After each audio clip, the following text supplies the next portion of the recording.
where the old Weber bread factory used to be. This portal has free computer access for job searching, also full-time staff to help you build resumes, practice interviews, and more. A one-stop shop where folks can get help for housing, healthcare, childcare, and employment. See, the old days where we used to say, I'm sorry, if you have 5 problems, here's 5 addresses. We hope those are over. Mayor Eric Garcetti and company explained the difference between traditional WorkSource centers and WorkSource portals like this one. Portals have more resources for job seekers and are placed in areas where unemployment is the worst. The 9th District, I have to acknowledge, has the highest rate of poverty and unemployment in our city. That's why this resource here is so important. Portals also partner with nonprofits like Hopix to help provide second chances for the formerly incarcerated. They also focus on career training in high-demand industries. Today, we focus on information technology, hospitality and tourism, healthcare, construction utilities and green energy, financial services. To help you find not just a job, but a career. In Southeast L.A., Gil Reyes for L.A. This Week. The city's other WorkSource portal is located on South Vermont Avenue in South LA. Mayor Garcetti says the city is investing nearly $2.5 million in new job training programs benefiting the homeless, foster youth, and transgenders. Well, LAX is jumping into the 21st century with a multi-billion-dollar overhaul that could change transportation and air travel as we know it in LA. Hundreds came out to hear about the landside access modernization plan from city leaders and to find out how they can take part. Anna Marcos takes us there. The plan is to turn LAX into a jewel of global first-class travel. City leaders unveiled the $8.5 billion landside access modernization program to a full house. Our goal is to fix the traffic gridlock coming in and out of the airport, to connect to public transportation, and to do it in a sustainable and responsible way. I imagine at some point, everybody in this crowd has gone through Los Angeles International Airport and bemoaned its condition and has wondered why we can't do better. Well, city leaders and airport commissioners are now doing better. Among the highlights of the plan, a consolidated center for all rental cars, 2 intermodal transportation facilities, an automated people mover that will move passengers through the entire airport and to and from the transportation facilities, and finally, a metro rail connection to the airport. This project is not only important, but it will be transformative, not just for the airport, not just for people who use the airport, but for the city of Los Angeles. The design and bidding process will be different from the status quo as well. 900 people came to hear the announcement. Executives, contractors, suppliers, and vendors, all looking for a piece of the pie when this mega construction project starts. And city leaders asked them to come up with their own ideas, and if picked, to design, create, finance, and maintain the projects, instead of them bidding on a project the city came up with. We want Los Angeles to be known as a hotbed of innovation. All we ask of you is to be bold, is to think outside the proverbial box. Bring us something better, bring us something faster, bring us something more inventive, something more environmentally sensitive. The first phase of the project, the people mover and the consolidated car rental center, is expected to be ready by 2023. I'm Anna Marcos for LA This Week. For more information, visit connectinglax.com. While Los Angeles may have seen some recent rain, the water shortage is still on the city's priority list. Rasha Goel has more on the latest technology tool that officials hope will help with water consumption. This gadget, called a smart water meter, is the latest tool that officials say will help monitor water consumption throughout the city. The idea behind these smart meters is simple. By monitoring water use in real time, we will be able to help our parks cut water consumption over time. It gives us eyes on the park's water consumption 24 hours a day, 365 days a year. That way we can watch when there's a break, and they happen all the time. When there's a leak, we can immediately detect it and fix it and save millions of gallons of water. The pilot program will bring 100 of these smart water meters to Echo Park and 27 other parks throughout the city. The way they work is once they're attached, these smart meters use cell towers or cell network to transmit data to a website where both the Department of Water and Power and Rec and Parks can monitor water usage. We really have to look at our water supplies and really what we need to do to be sustainable as a city. The launch of the pilot program comes as the city considers a citywide water rate increase proposed by the LADWP. The increase will help Los Angeles invest in critically needed water infrastructure, develop more local water supplies, and expand water conservation efforts. I'm Rasha Goel for LA This Week.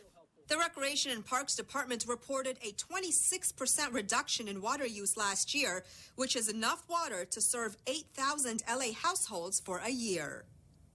Well, LA's working poor are about to get a boost when it comes to affordable housing as city leaders break ground on the Meridian apartment project. Anna Marcos takes us to the groundbreaking. There's 100 reasons to cheer as city leaders break ground on the future Meridian Apartments, a complex of 100 affordable units for low-income residents. The studio, 1-, 2-, and 3-bedroom apartments will come with a computer lab, courtrooms, parking, and many social services. With the homeless count increasing every day, and I think if you just go around the corner, you'll see all the tents that are there, that really affordable housing is something that is so critical. So what would rents go for here? Well, as an example, a 2-bedroom apartment could go for as low as $560 a month for those with the lowest qualifying income, about $17,000 a year, while a studio apartment could go for as low as $435. It's a working community. It's really workforce housing that we're providing here. The housing project will be earth-friendly, too, with a LEED Gold rating. And it will be near the Vermont Beverly Metro Red Line station, bringing another transit-centered community to L.A. Still, with the need for affordable units rising, this is just a drop in the bucket. Everyone assembled under this tent knew years ago that we had a housing crunch then, and we had a lack of affordable housing then. Now we're in crisis mode. We're producing 100 units here, which is fantastic. The Regional Housing Needs Assessment indicated over an 8-year period we needed to produce approximately 33,000 units citywide. Organizers will start taking applications for the apartments in about a year. The project could be completed as early as September of 2017. I'm Anna Marcos for LA This Week. Residents, by the way, will also get a free 1-year Metro Transit Pass. Well, paid parental leave for city employees may soon become a reality. Olympic athletes hit the streets of L.A., and a busy Hollywood crosswalk gets lit up. All these stories in City Beat. The Los Angeles City Council voted to explore the idea of offering city workers who are new parents 4 weeks of paid time off to allow them to bond with their children. Councilmember Paul Krikorian said that in order to be competitive with the private sector, the city needs to make sure it provides this benefit to allow young families to be able to come to work and still know they won't be neglecting their obligations to their children. Officials will analyze the economic and other implications this benefit will have on the city. City employees currently have 4 months of unpaid leave to bond with their children. In order to get paid during that time, some employees use a mixture of accrued paid vacation and sick leave hours, according to city officials. Los Angeles recently hosted the women's and men's 2016 U.S. Olympic Team Marathon Trials. 3 men and 3 women were selected as the first batch of track and field athletes to qualify for the 2016 U.S. Olympic team that will compete this summer in Brazil. Meanwhile, officials hope the trials will demonstrate that Los Angeles has what it takes to host the 2024 Olympics. We have the strongest package, I think, in the world.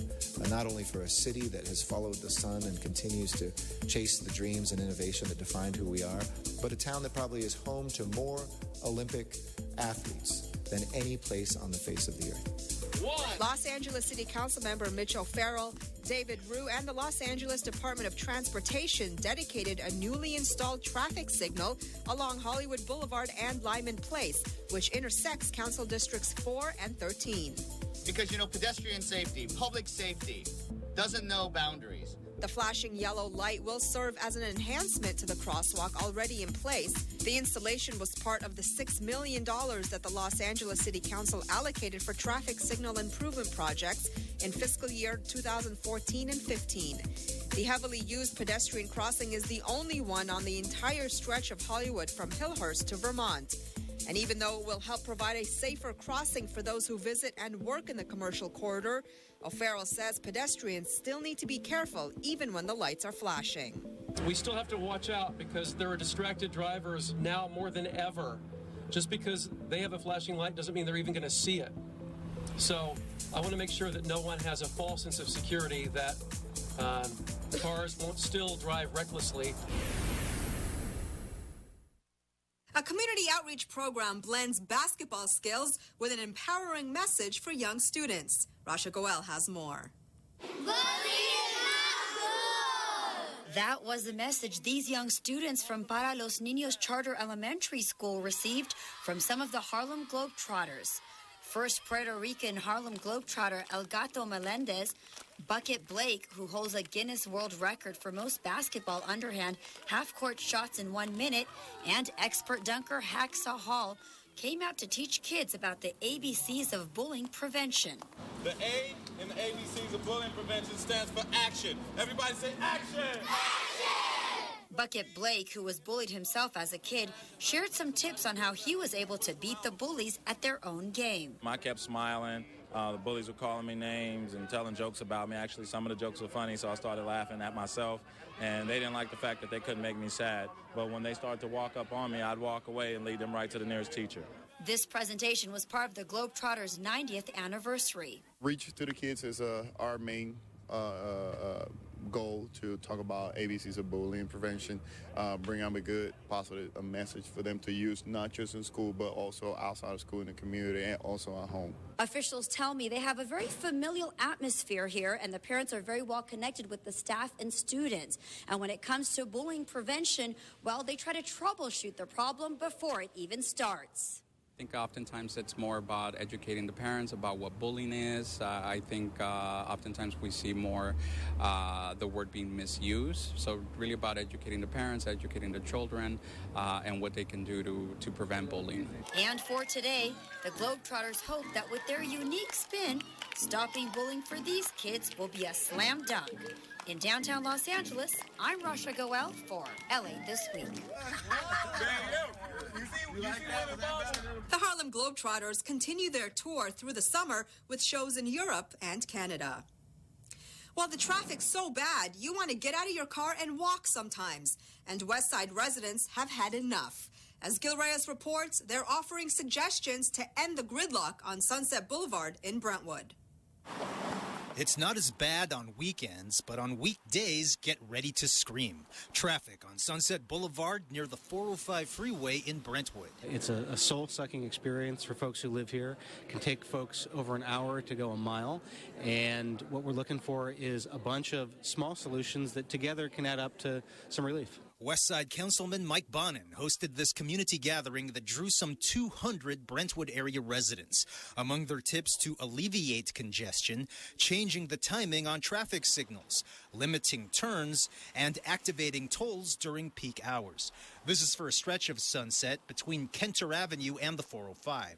And here's one more suggestion, adding more housing on the west side. As long as people work on the west side and don't live on the west side because there's not enough housing for the workers, I think you've got a traffic problem. There's just, we see in Brentwood, people drive through in the morning to get through to Santa Monica, and because that's where a lot of the office space has been built, and they drive out at night. Area homeowners also say planned construction at nearby Archer School for Girls next year will only worsen things. I grew up in L.A., born and raised in L.A. We love our cars, but it's gotten to a point where we can't all fit in the same limited space to get our cars through at the same time, so we need to find alternatives.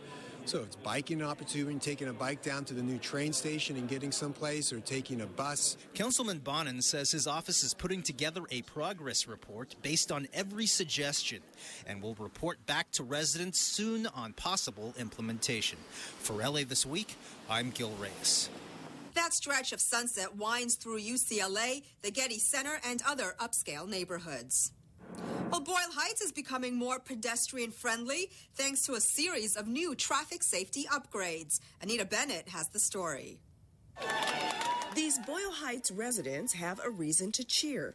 A newly installed traffic light at the corner of 4th and Pecan. This is a project that came about because of some students who asked for more safety crossing the street here. Came about because of a study and some advocacy from neighborhood organizations. The traffic light is part of a series of upgrades to improve safety during the 6th Street Bridge construction project. This is part of 11 improvements that are being invested as a front end of the 6th Street Viaduct. So 2 new signals, 11 new left turn improvements. Residents say cars often speed through the area as they enter the 101 freeway. But the new traffic light is meant to get drivers to slow down and yield to pedestrians. I'm Anita Bennett for LA This Week. The improvements are being funded through state grants. Well, check out the latest trends in boating as the LA Boat Show sails into LA. Get fired up for some hockey action on the ice and commemorating the 50th anniversary of the Watts Rebellion. That's all in this week's Things to Do.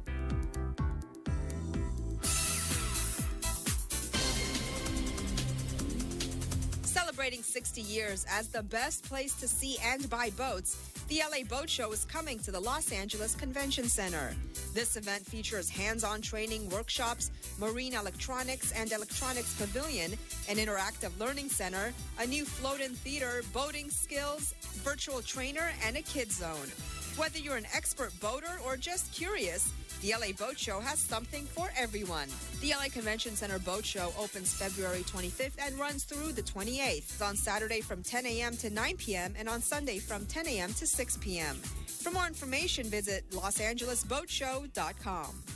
What a save by Omar! The Los Angeles Kings are back on the ice for the 2016 NHL season, attempting to keep the every other year championship pattern going. After losing 2-1 to the Buffalo Sabres last year, they're yearning for another go. Check out this fast-paced action on the ice, root for your favorite players, and get fired up for another season of hard-hitting hockey. The LA Kings will face off the Buffalo Sabres at the Los Angeles Staples Center on February 27th. For more information, visit kings.nhl.com. Los Angeles, California, the district called Watts. 34 persons die, $40 million worth of property is destroyed, almost 4,000 are arrested. The Los Angeles Department of Cultural Affairs Watts Towers Art Center campus, together with the Clayton Library and Museum, is delighted to present 50 Years and I Still Can't Breathe, remembering the 50th anniversary of the 1965 Watts Rebellion and now. On view at the Watts Towers Art Center campus in the Noah Purifoy Gallery through February 28th. This one-of-a-kind exhibit presents one of the most compelling collections of socially conscious art in California in many years. Curated by Watts Towers Art Center campus director Rosie Lee Hooks and artist Michael Massenberg, the show addresses highly topical themes of legal and police injustice against minority communities from the Watts Rebellion to the present. The gallery is open Wednesday through Saturday from 10 to 4 p.m. and Sunday from 12 to 4. For more information, visit wattstowers.org. And that's a look at some things to do. Well, that's going to do it for this edition. I'm Yana Kane from all of us here at LA This Week. Thanks for joining us. A reminder that you can catch us online at lacityview.org. You can also follow and like us on Facebook. We'll see you back here next week for more of LA This Week.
all started that one day. I knew then my destiny. To have a career where I can achieve my best, where every day is different, where lifelong friendships are made, where I'm saving lives and inspiring others. My name is Mackenzie Vandergeest, and I am a Los Angeles firefighter.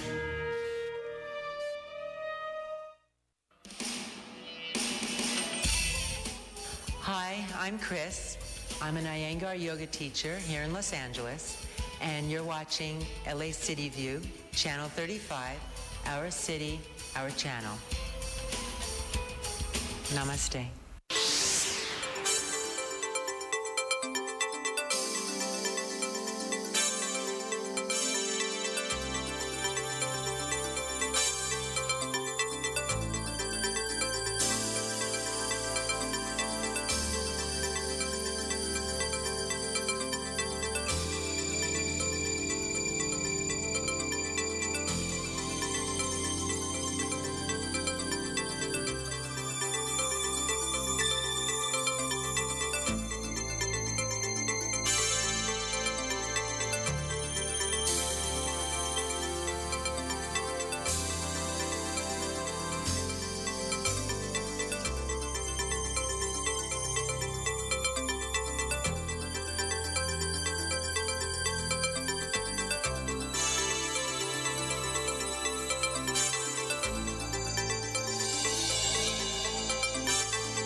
Sergeants, we need a few more.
Good morning. Good morning. Today is Friday, February 26th.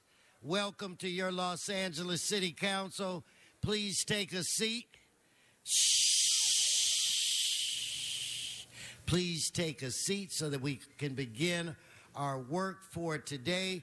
Mr. Clerk, I believe we have a quorum. Could you please call the roll? Blumenfield, Bonabusqueno, Cedillo, Engler, Fuentes, Harris, Dawson, Weezer, Carrasco, Corcoran, Martinez, O'Farrell, Price, Rue, Weston, 10 members present and a quorum, Mr. President. Thank you. First order of business. Approval of the minutes. Mr. Harris Dawson moves and Mr. Bonin seconds. Next. Commendatory resolutions for approval. Ms. Martinez moves and Mr. Weezer seconds. That brings us where? Mr. President, the Department of Building and Safety recommends that items 1E, I, K, M, R, and AH be received and filed inasmuch as the liens have been paid in full, that items 1F and 1Z be reduced to $1,387.29 and $1,634.02 respectively, and that items 1U and 1AD be continued to March 18. Okay, so without objection, that will be the order. Continue. Item 1 is an item noticed for public hearing. We do have cards, sir. Okay, continue. That brings us to items 2 through 7. They're items for which public hearings have been held. Members, specials, I do not see any. Let's prepare to vote on these items. Let's open the roll, close the roll, tabulate the vote. 10 ayes. All right, let's and Mr. President, item 2 will go over 1 week for a second, we'll go over to March 15 for a second read unless reconsidered later with 12 members. That brings us to items 8 through 11. They're items for which public hearings have not been held. 10 votes are required for consideration. Okay, so without objection, those items are now before this body. Do we have cards? Yes, sir, on 8, 9, and 10. All right, that brings us where?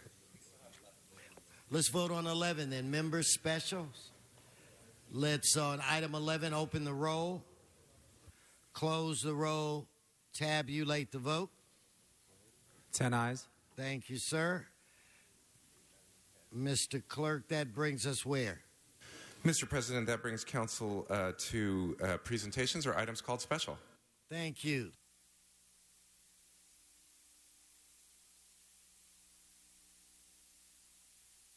Why don't I ask Mr. Englander if you'd join me at the center aisle? And we'll get Miss Martinez to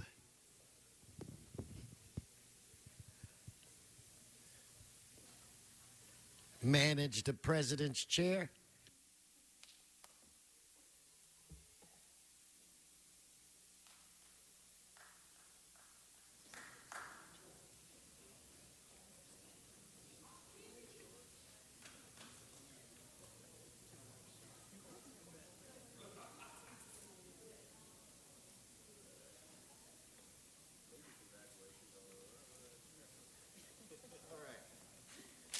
Hi there, come on, let's get started. Good morning, good morning. Yeah, please. Let's make this an attractive photo here. Madam President and members, today is a special day. Today we recognize, acknowledge, celebrate the good works, and say so long to one of the best and the brightest that we've had for this at the city of Los Angeles and Jim Featherstone. Let's give Jim a round of applause. He's standing right behind me. General Manager of our Emergency Management Department. He will be retiring in a few days, and I look at you and I hate you because you look younger than me and you're retiring. But you know, Jim is a native of Washington, D.C., came to Los Angeles, got a job with the fire department in the mid-1980s, worked his way up through the ranks, became a supervisor at one point in time, was even a labor negotiator, then was asked to step in and pinch hit as we reorganized the Department of Emergency Management. Within a year, he was asked to stay on as the general manager. And for those of us that have been here a while, we have not seen that department in the shape that it's been in since Big Jim has come in and reorganized that department. Let's give him another round of applause to James Featherstone.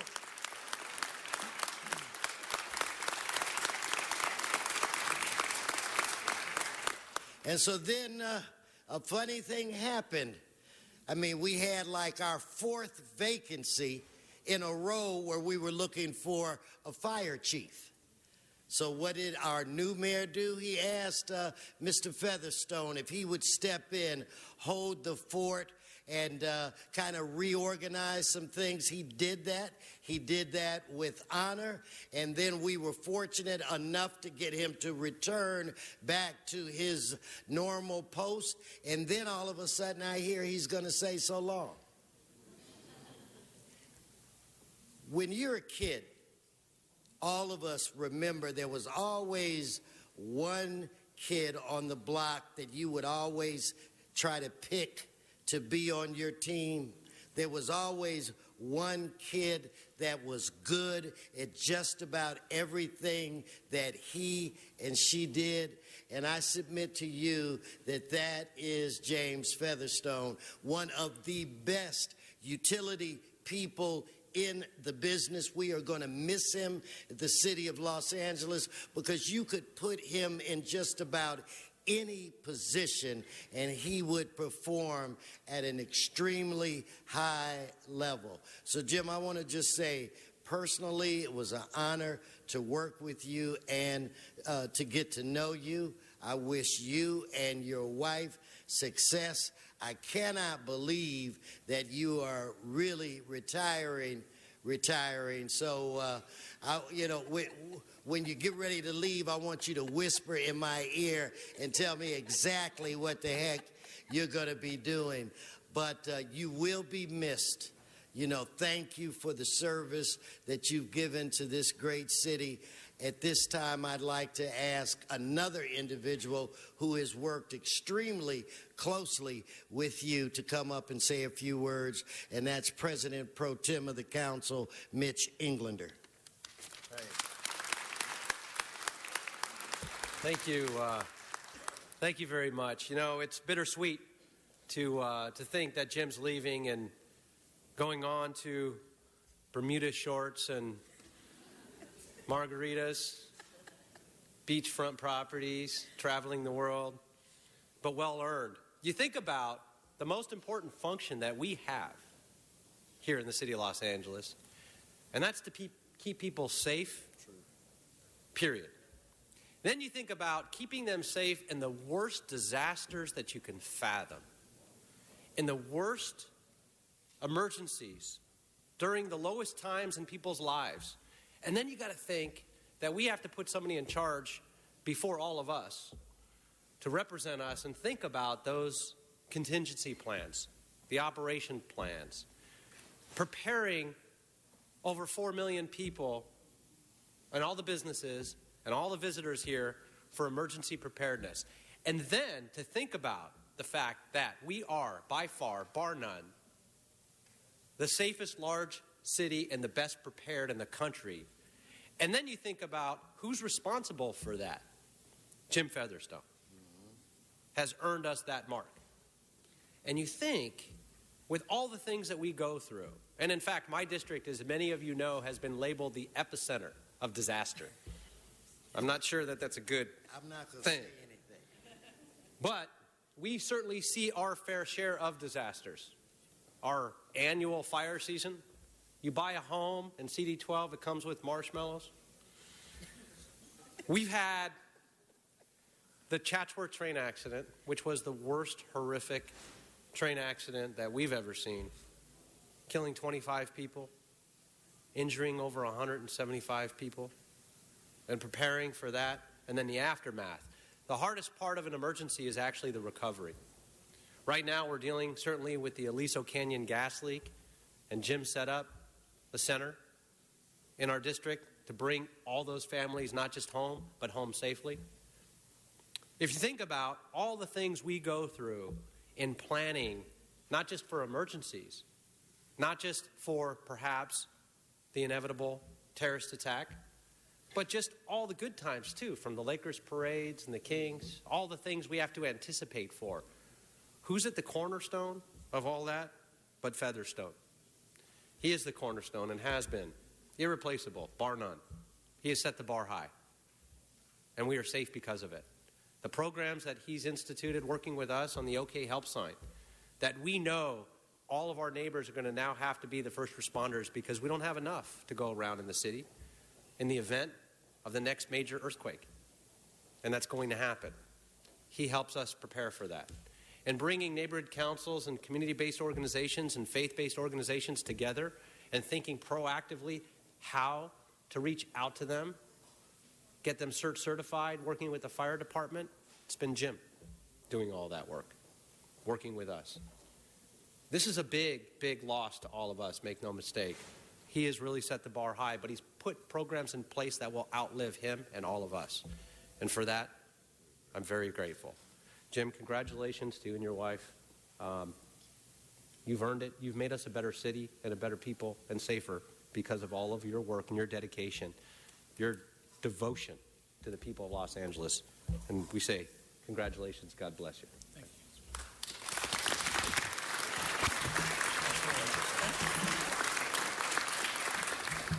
you. So on behalf of all of us, Now, I want to be next to you. yes, yes. You next to Nick. Mr. President, this frame's taller than we are. True. On behalf of all of us, we all signed this personally and want to say thank you, congratulations, and you deserve it. We're all forever in your gratitude. Thank you so much. Let's Thank get a photo right here. Mr. Next. Engler, Mr.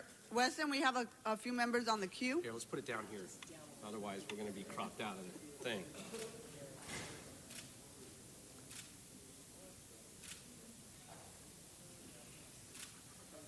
Mr. O'Farrell would like to say a few words. Sure. Thank you, Madam President. I just want to rise and add my appreciation, words of appreciation for all that you have done and do every day, James. For 2 years, 7 months, and 26 days, as long as I've been in office, you have always been the consummate professional. From the time you were interim fire chief, and I had a real hard time not calling you Firestone. But now I've gotten used to Featherstone. And to your time as general manager in the Emergency Preparedness Department, you really do set the example in professionalism and selflessness and going above and beyond. And I think that's your legacy. And I agree with Mr. Wesson. You seem way, way too young to be retiring. So I look forward to supporting you in whatever your next endeavors may be. And a big thank you from the 13th District.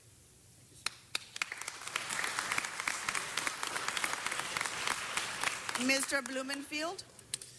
Thank you. I want to add my voice to the voice and that everyone has been expressing of gratitude for you and your sort of steely professionalism when it comes to all of this, which is also why I got such a kick out of when we discovered that my father-in-law was your teacher back in Washington, and he would describe a very different Jim Featherstone with big hair and a rabble-rouser, and we had some good laughs, you and me, when talking about those days and these days, and you have just been so good to work with and so responsive. I mean, in my district out in the West Valley, working with my VPREP task force, the Be More Prepared, not only doing the big job for the city, but when you saw that there was interest by a local community in my area in trying to push the level of preparedness, you jumped right in and you empowered folks in my district to make a difference. So I really am grateful to all that you have done and the professionalism in which you've done it. And it's a big loss for the city for you to be retiring, but I wish you nothing but the best and all good things.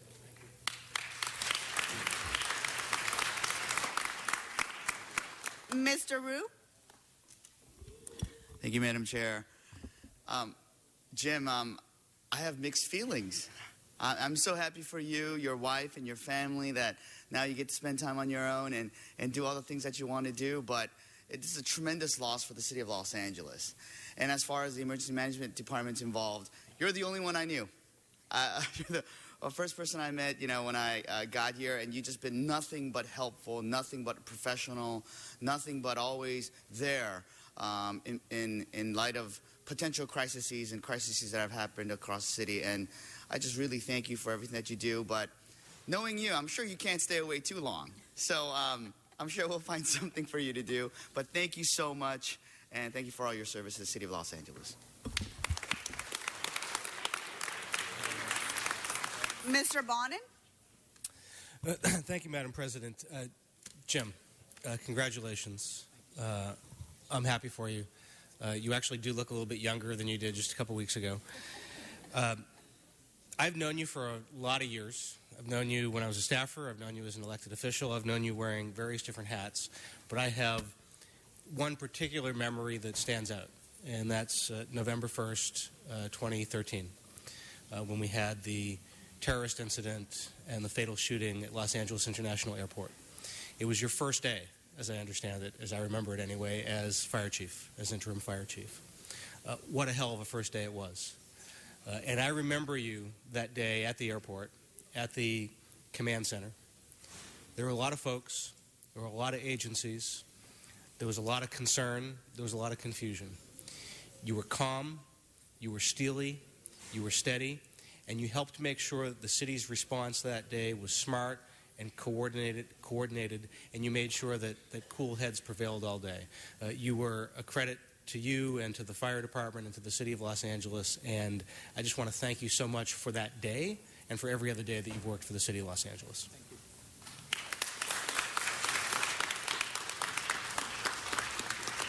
Mr. Koretz? Thank you, Madam President. And a lot of what I would say has been said by everyone else. You've done an amazing job, and you've been great to work with. Personally, I want to thank you for something that now is minor but wasn't originally, which is getting the city well prepared for El Nino. Now, of course, we thought it was going to be Godzilla El Nino. So far, it's been Pussycat El Nino. But we couldn't take any chances. It still may hit us hard in March. And you've done an amazing job in preparing us and the city for that, along with everything else you've done. So I just wanted to add my voice to those thanking you for your incredible service and the wonderful job that you've done. And I wish you a great retirement.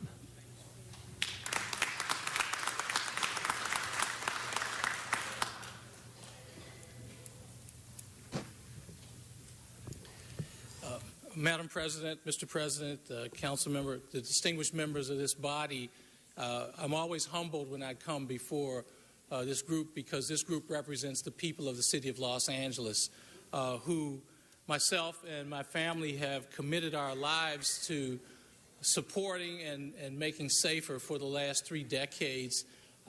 First, I'd like to, in front of this body, thank my wife, Shawn, who, without her, none of this would have ever been possible for me.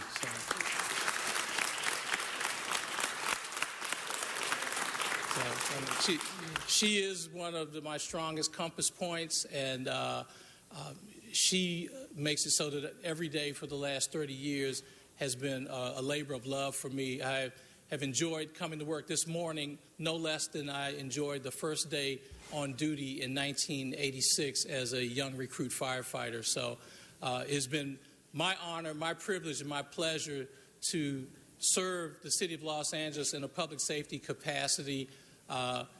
Unfortunately, I don't know how to do anything else in terms of occupations. I'm a one-trick pony.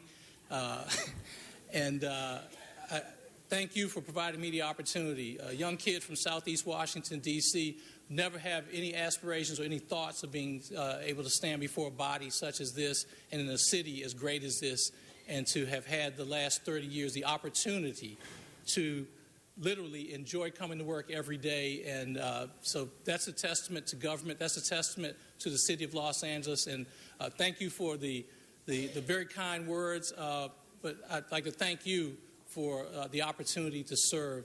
Thank you all. Very, very much appreciative.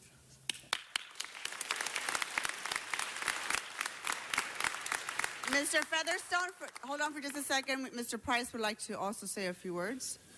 Thank you, Mr. President. I, too, just want to say, Jim, thank you for your service. I've only known you for a short period of time, 2.5 years here, but you've always been very positive, very encouraging. You've been a real positive role model for all of us. And so we just appreciate your service, appreciate your commitment to the community, your professionalism, and your willingness to give back through your professional and other activities. And so we're just sorry to see you go, but we know that your hand and your handprints are still all over our community, and we appreciate it, and we appreciate you. Congratulations. Thank you, you and your wife. And Mr. Featherstone, I just want to thank you for my first helicopter ride. We survived. Congratulations, sir. Thank you.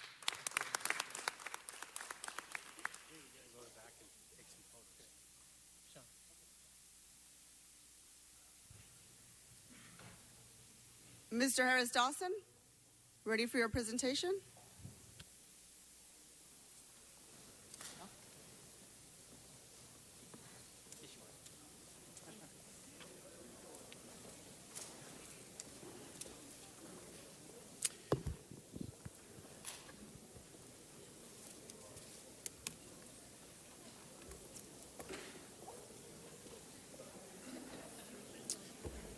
Thank you so much, Madam Chair.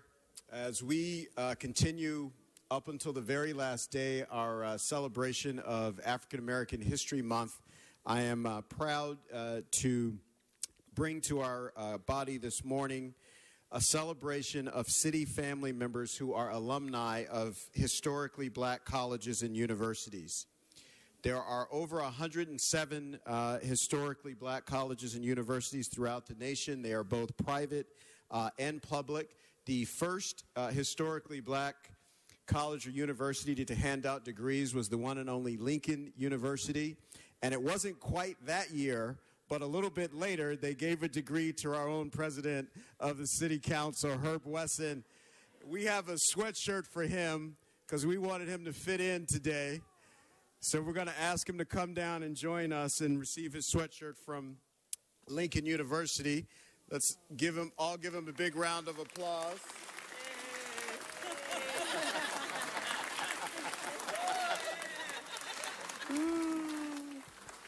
There are so many schools. The historically black college movement started, as you know, before apartheid in the United States was defeated.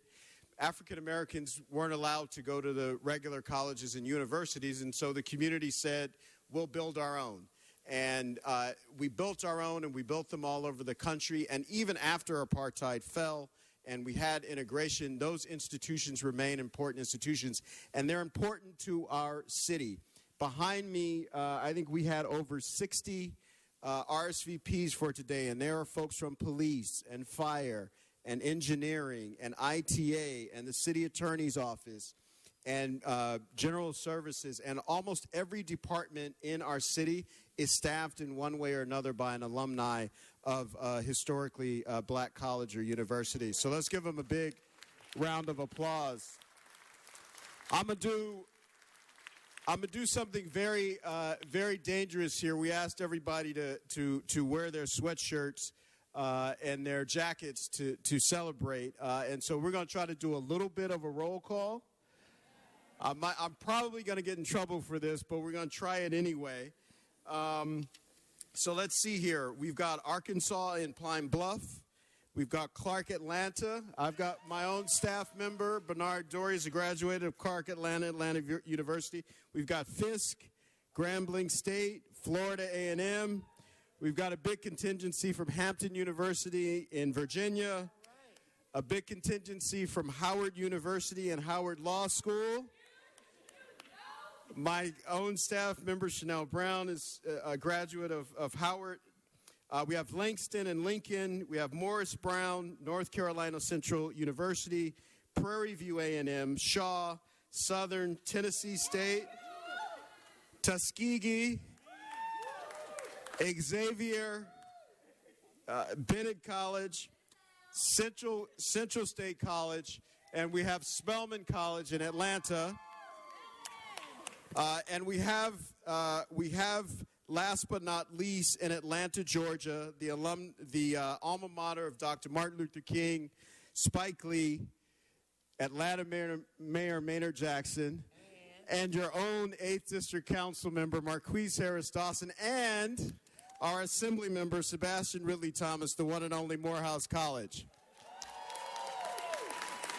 So I want to thank everybody for coming out this morning. It's a very important time in the movement for historically black colleges and universities, especially the public ones, because a lot of states are saying, well, since we have integration now, we don't have to fund you. We can cut you and, make you go into the pool with everybody else. And the reason that's the wrong thing to do at this moment, today in 2015, more than half of African-American doctors are undergraduates of historically black colleges and universities. More than half of black engineers, more than half of African-American attorneys are graduates of historically black colleges and universities. So this movement is still very important to the country, very important to the community, and very important to the city of Los Angeles. So thank you all for joining me in this celebration, and thank all of you for what you have done for the city and what you will do in the years to come.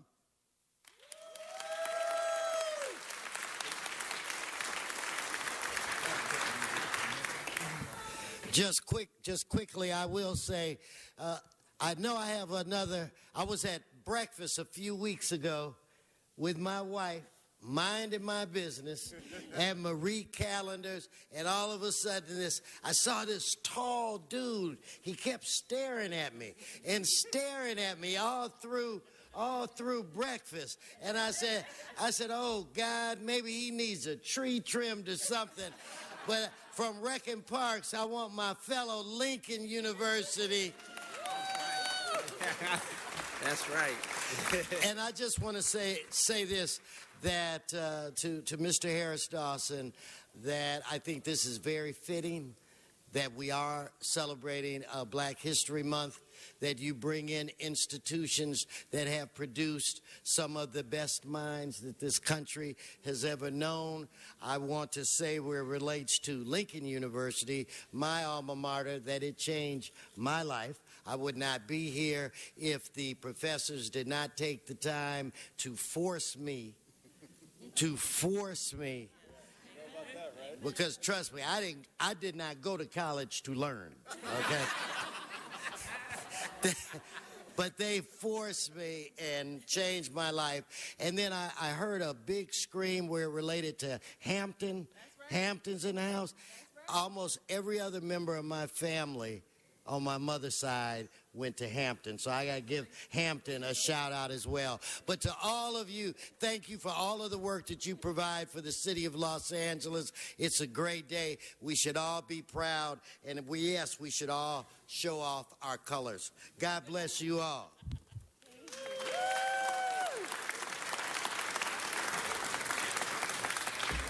Mr. Price? Thank you, Madam President. Again, I just want to thank Councilman Marquise Harris Dawson for his outstanding leadership on our council and in bringing these outstanding professionals to us today. Unfortunately, I did not go to an historically black college. I went to Stanford, a historically white college. But two key members of my staff are proud graduates. Herb Weston III went to Morris Brown, and James Westbrook, my deputy, field deputy, district director, I should say, went to Howard. And so a strong and long legacy supporting historically black colleges. Appreciate the unique role that those colleges play and the unique role that you're playing as professionals, as community activists, as individuals concerned, not just about your own welfare, but reaching back as well. So congratulations. Keep up the good work. Thank you.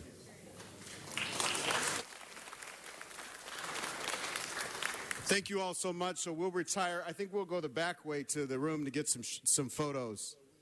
Yeah, we'll go there. I'll meet you there. All right. Thank you all. Thank you. So we'll go that way.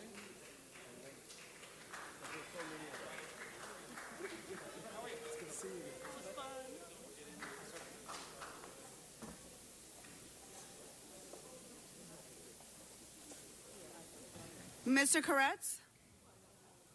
Thank you, Madam President. I'd like to take just a minute, if I could, to introduce board members of the Westwood Neighborhood Council that are here visiting and taking a tour of City Hall. Can you have them stand, Mr. Koretz? Who are they? Our friends in the back? Wave? Yeah, if they could stand up and be recognized. President Jerry Brown, Sandy Brown, Ruzbeh Farahanapur, Scott Whittle, Marcelo Robinson, Angus Beverly, Connie Bukitas, and Laura Winnecow, all members of the Westwood Neighborhood Council. So welcome let's give to them your a hand. City Hall. Thank you for being here. Thank you, Mr. Koretz. Mr. Price, are you ready for your presentation, sir?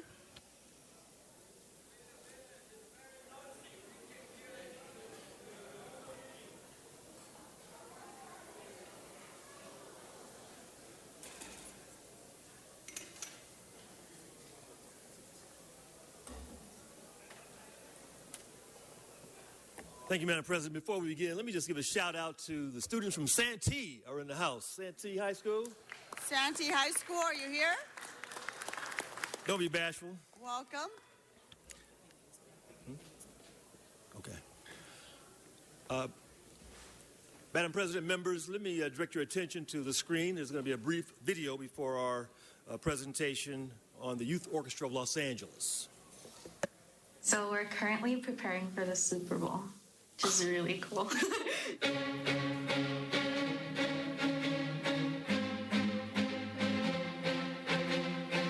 Finding out we were playing at the Super Bowl was amazing. I watch it every year. I watch football. I love football, and getting to play on that stage like all the other artists is amazing. Knowing that so many people are coming together, people that we don't know, the people that are going to be in the recording studio, and obviously Coldplay and Davide, who's worked so hard to arrange the music. It's amazing because there's so many people working together to make this possible. The day Chris Martin showed up at rehearsal was a normal day until he showed up. The room just felt like this freeze of air, and everybody just like. I think you guys are going to do the Super Bowl with us, right? Well, thank you so much. You sound brilliant. I started hearing him sing.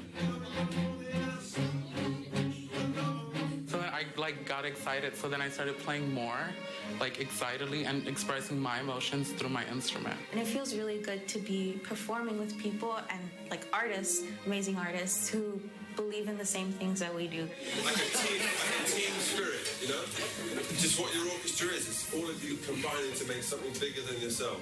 He told us it's all a big family. We're going to have fun, jump around, play with each other. Everybody's going to go crazy. It's going to be a good time.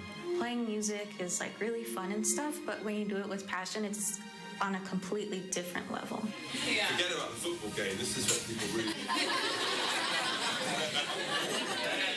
I'm excited to play with people I care about, that I love, actually. Who don't know music, they're just going to be like, whoa, those kids are actually really cool. They're playing classical music, and they're playing on stage with Coldplay. That's amazing.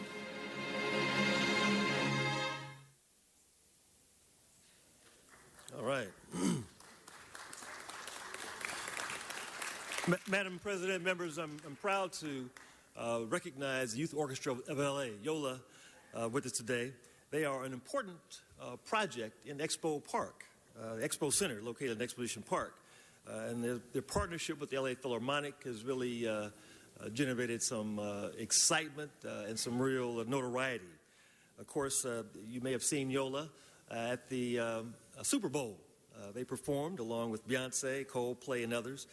Just underscoring the fact that music is a critical learning tool that improves the cognitive development, math, reading, helps foster teamwork. And so it's an important program of the park and an exciting program for young people to be involved in. Joining me today in honor of these talented young people is the Executive Director of Expo, Ms. Belinda Jackson. And we're going to ask her to say a few words and also introduce our collaborative partners. Belinda? Good morning, and thank you so much, Councilman Price. Thank you all for this honor this morning.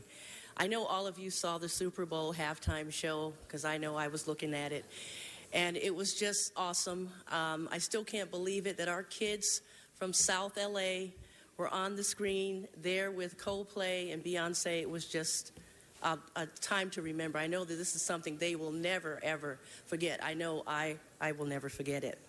I'm especially honored that Expo Center, it's important to note, that Expo Center was the first YOLA project. We started in 2007 with just 40 kids from South Los Angeles that had no music lessons at all.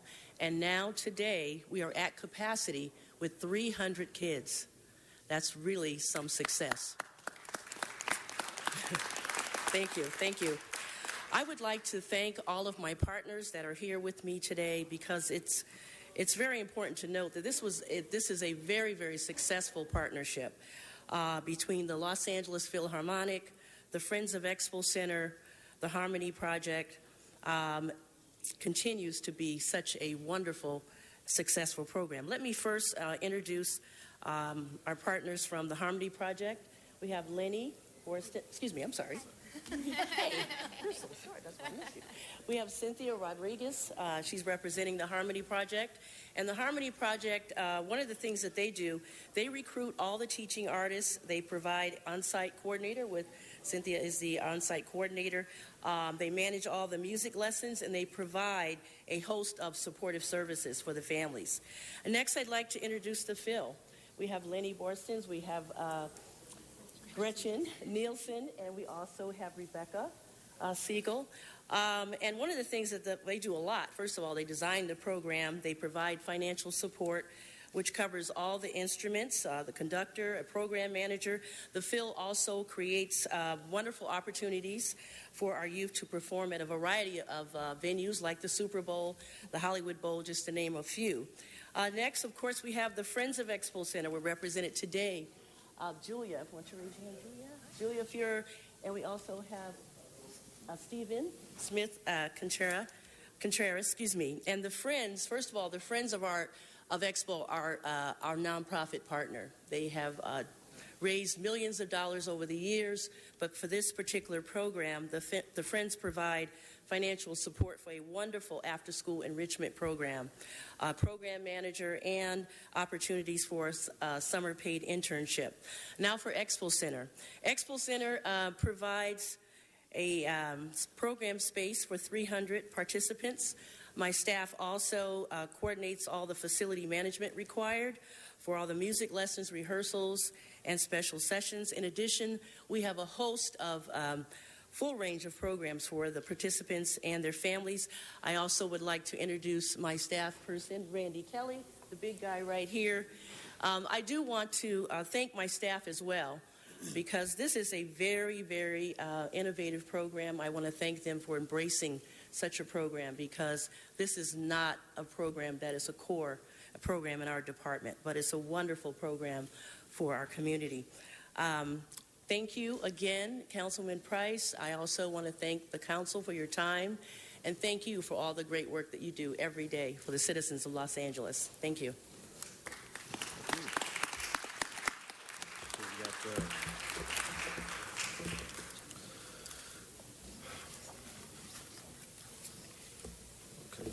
Well, on behalf of a grateful community, I'd like to present this certificate to the Expo Center Youth Orchestra Los Angeles on behalf of the City Council for your outstanding achievements and for your extraordinary participation in the 2016 NFL Super Bowl. Congratulations.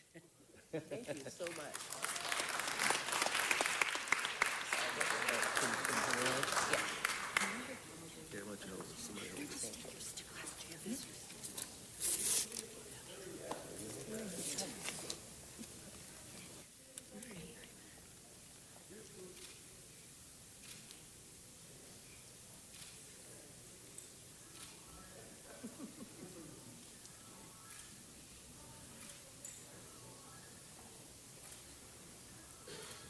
Thank you. Thank you.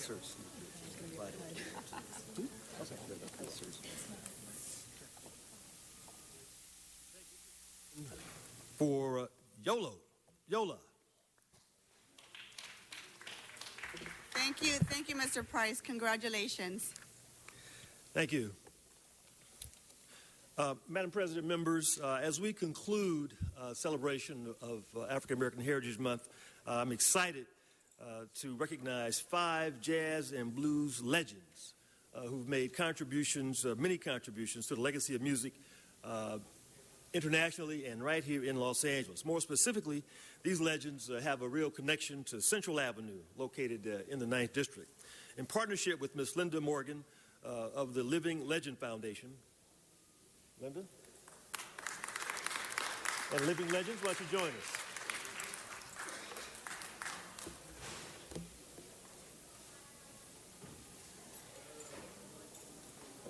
Come on down.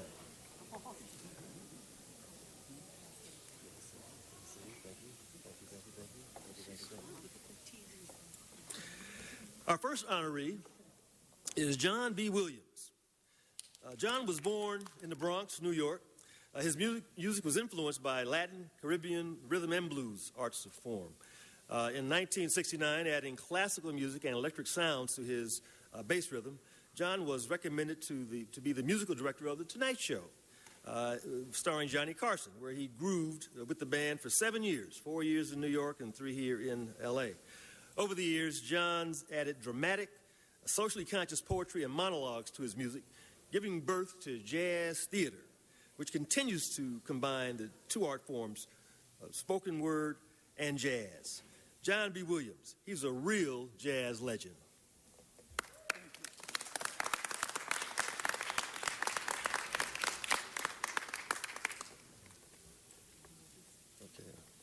Okay, we'll take that shot now. Let's take each one.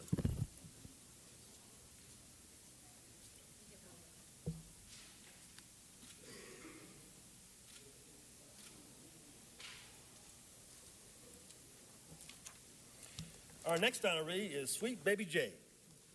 Sweet Baby is an award-winning vocalist, a recording artist, a composer, a director, a writer, an educator, and artistic director of the Palm Springs Women's Jazz Festival.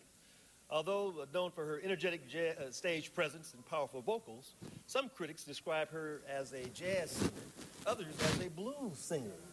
But all agree that she is a versatile songwriter and a storyteller. Jay has been featured at festivals and concert halls throughout the world. She has produced numerous major events throughout the country and also serves as creative managing director for the Educational Theater Institute, providing enrichment programs for Los Angeles youth. She is a real jazz legend.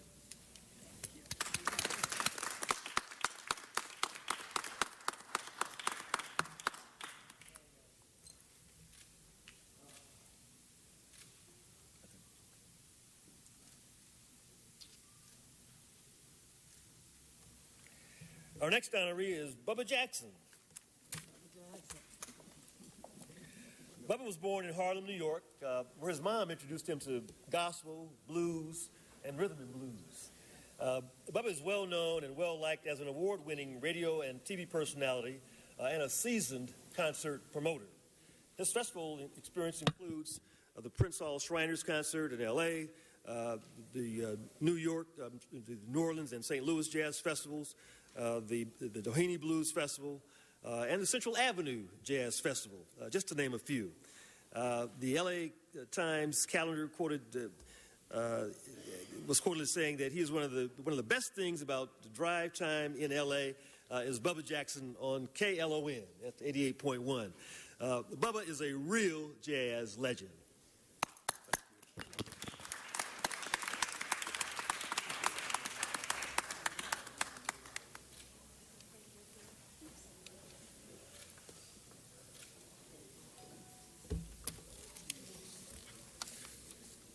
Next, we have Elena Gilliam.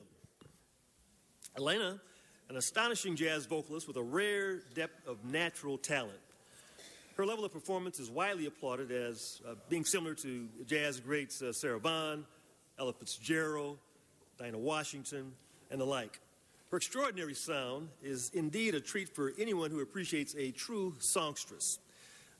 Elena, using vocal performance to foster empowerment with at-risk youth, was awarded the 2015 Kenneth A. Piersney Foundation Artist Outreach Project grant. as she continues to work encouraging young adults and youth to build personal strength through the performance of jazz and other musical genres. Ella Gilliam, she is a real jazz legend. Why are we shooting it sideways? Why don't you come over here this way? I said, why don't you come around here so you're not, you know, getting Cover my face. no, hold it down. Good.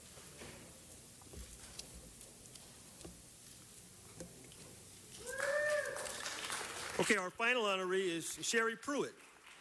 Sherry is known as a unique and powerful song stylist, an entertainer, and a songwriter. Sherry's musical and performance inspiration comes from Mahalia Jackson, Coco Taylor, Aretha Franklin, Diana Washington, Gladys Knight, and many more.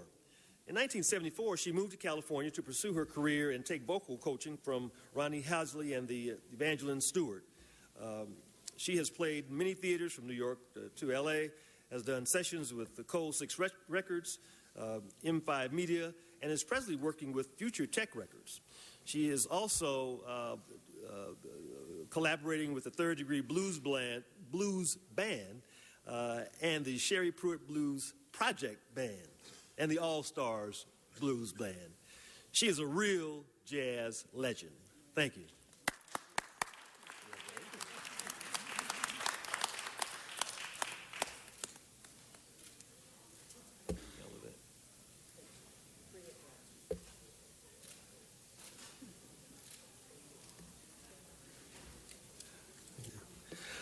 Members, that concludes this presentation, but I would like would like to give say just a few words. We want to, these jazz lessons are a real labor of love for Linda. She works hard on it, has been a strong promoter of not just the genre, but those individuals who've been so responsible for it. I'd like to give her a chance to say a few words at this time. Linda Morgan. Thank you, Councilman Price. Good morning. My name is Linda Morgan, as Councilman said. I am the founder of the Living Legend Foundation, and to date we have honored 100 jazz and blues legends here in California. We do have a few other ones that have come out to support today. Al Williams, Leroy Music Harrison, Billy Mitchell, Dalili Pearson, Eloise Laws, Billy Mitchell are all here to support in the work that we've been doing here in LA. We thank you for allowing us to have this presentation during African American Appreciation Month.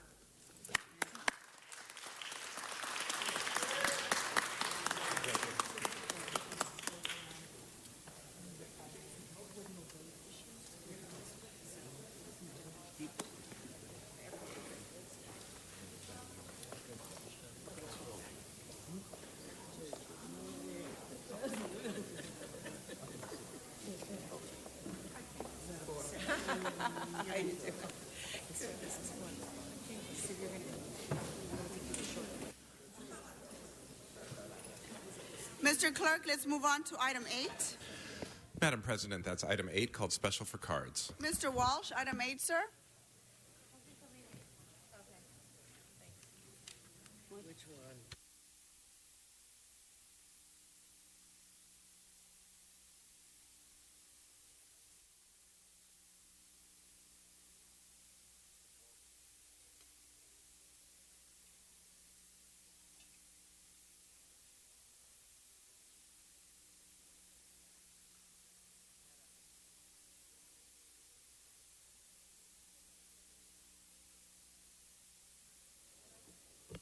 John Walsh, blogging at HollywoodHighlands.org, blogging at J. Walsh Confidential, tweeting at Hollywood Dams.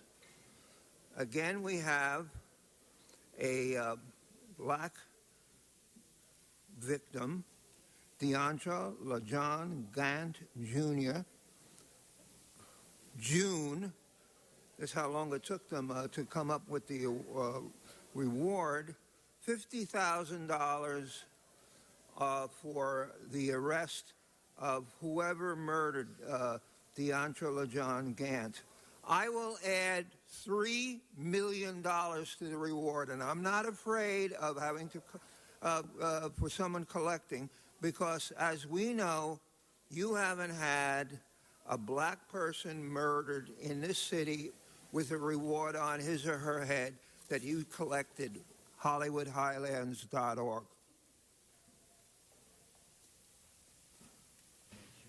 Yeah. Thank you, Mr. Walsh. Next speaker is Wayne Spindler, item 8.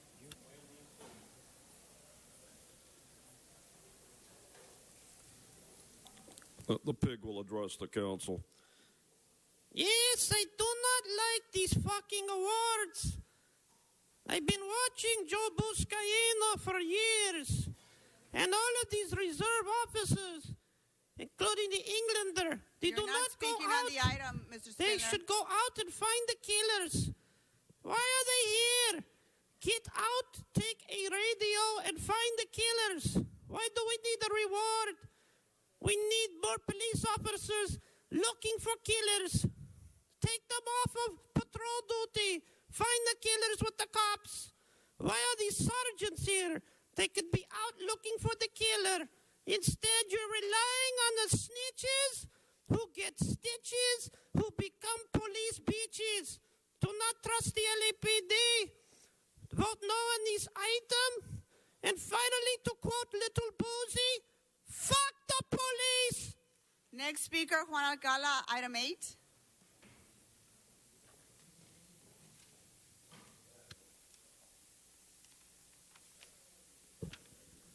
We need a reward. Find out who killed all the American Indians and drove away the Mexicans and took away their land. Not on topic. Mr. Alcala, you're not speaking on the item. Item no, 8. this is a reward much smaller in size for somebody that killed somebody over there in the beautiful city of LA, where nothing bad ever happens. Right, city attorney? How much would you pay if the guy that had been killed was a blondie named Custard, the bastard? I don't know. That happened in a different dimension, in a different time, and it doesn't even apply to right now. Now, we gotta talk about what's happening right now. This whole city is a piece of shit. You're not talking about, you're not on the subject. Yeah, because there's crime. There's crime, there's trash all over the place. I'm talking about that. The speaker is You're not not on A reward, a reward offer for the people that go around doing bad things. Why don't we offer a reward for City Hall? And I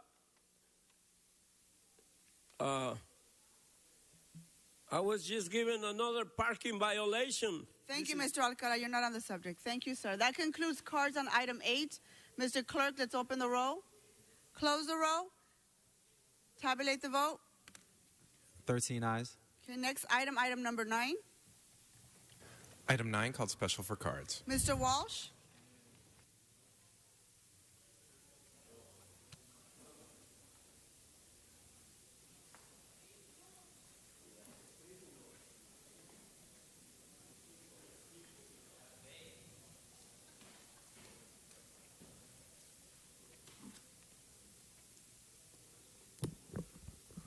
John Walsh, blogging at HollywoodHighlands.org, at J. Walsh Confidential, tweeting at Hollywood Dems. This sounds like nothing.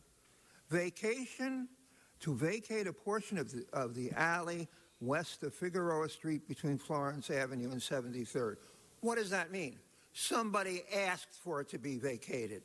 In other words, somebody said, that's city property, I'm a developer, I want the property. I'm going to give all 15 of you money into your office holders' accounts. And in exchange for that, I want you to give me this property. None of these scumbags up here, all 15 of them, will say anything.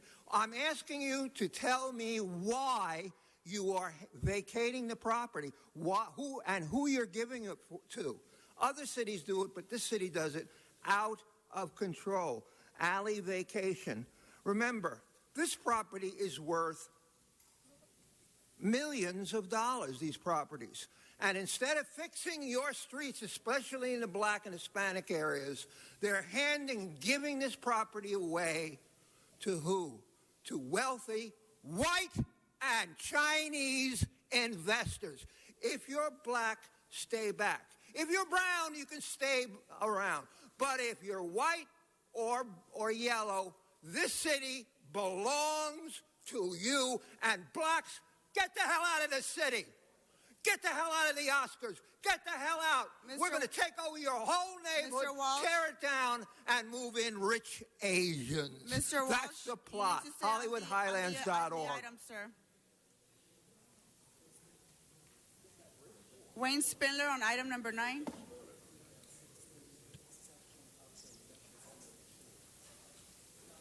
Yes, the puppet pig does not know that much about this item, but I'll speak on this item.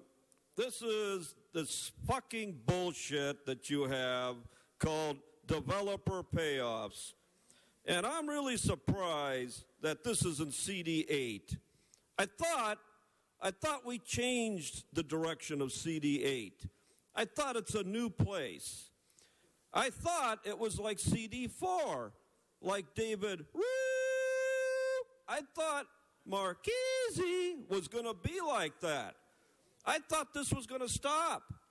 But the same shit's going on in CD 8. The speaker's not and we have to get this stopped. Who the fuck is getting Mr. this? Spindler, you're not on the, and you're why not are they getting this? So, please, Marchese, vote no on this. This is an absolute payoff. Next speaker, Mr. Alcala.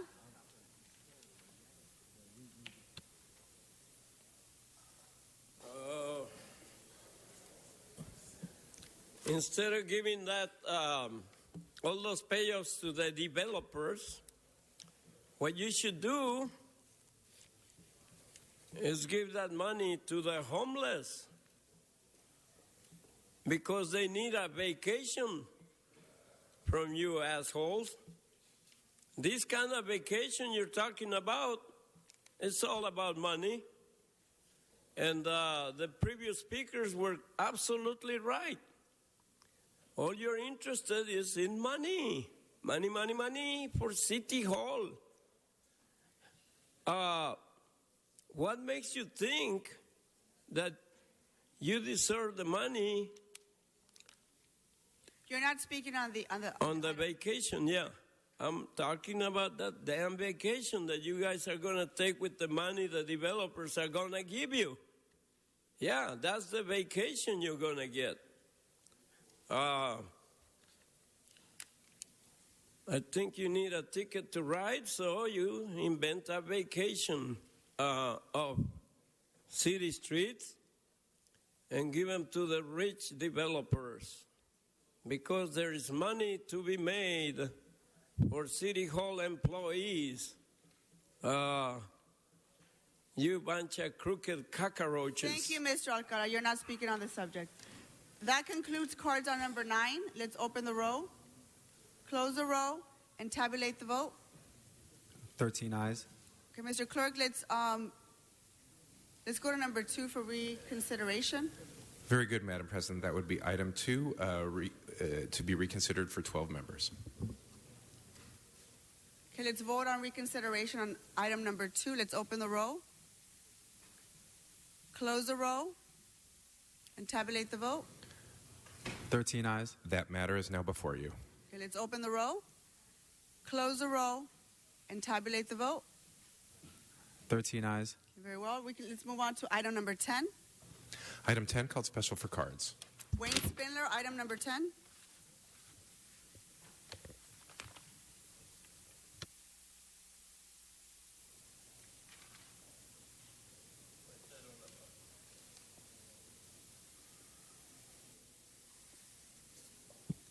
This is again another situation where police need to go do the killing and the taking of the killer.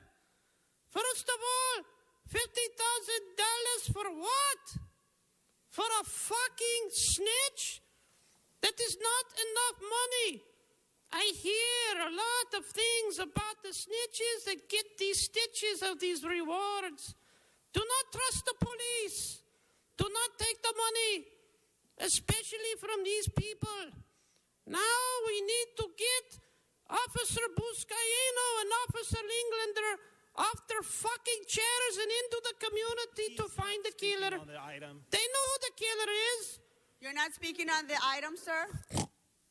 Get back on the item. I'm going to ask you to sit down. Find him now. That's it. Thank you, Mr. Spindler. Next speaker is John Walsh on item number 10.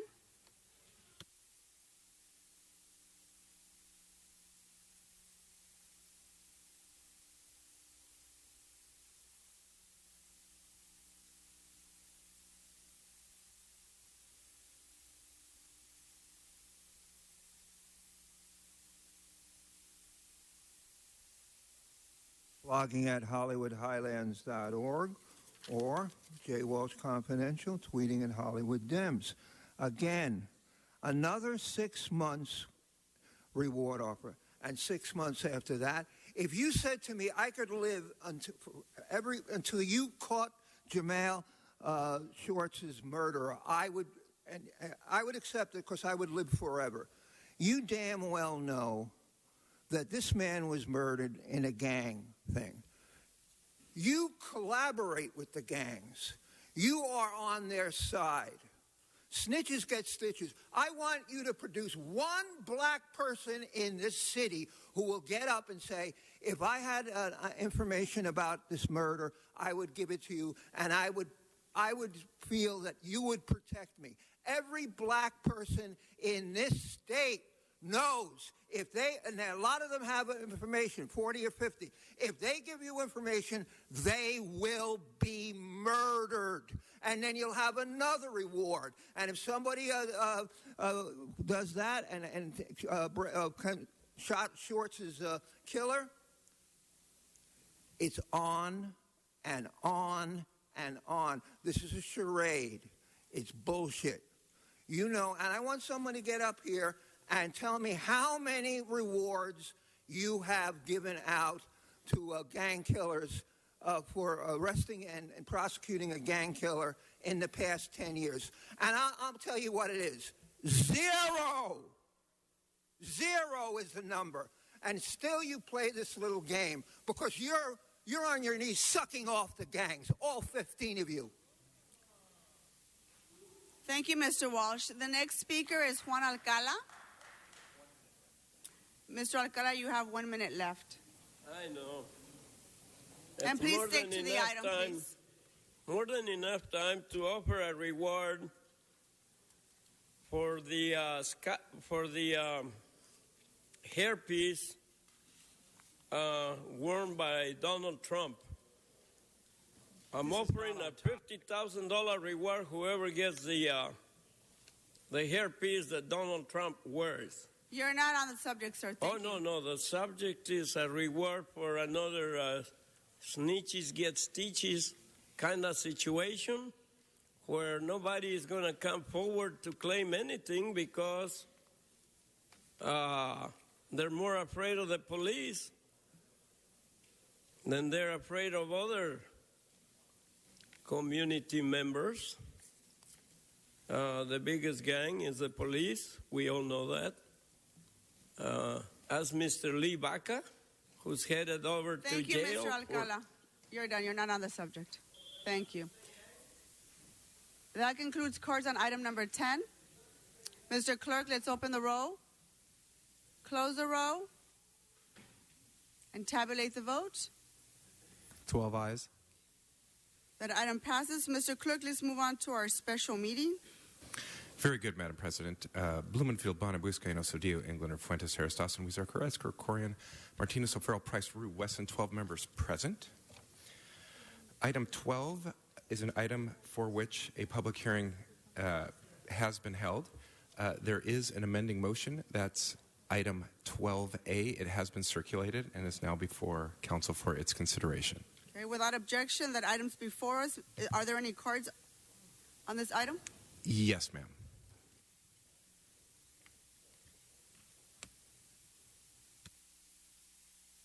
Mr. Previn, item 12, sir.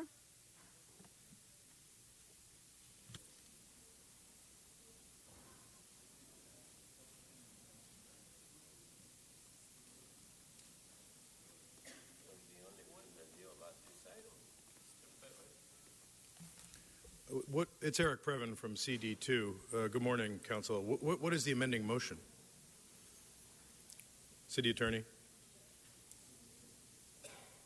The amending motion is posted. Posted where, sir? On the Would you board. defer and let me look at it? Is it substantial? We're going to take public comment, yes. But okay, so I'm going to be speaking in the dark as to the amendment. Please continue, Mr. Previn. Yeah. The amendment's been posted. Okay, so we'll go through the motion. Okay.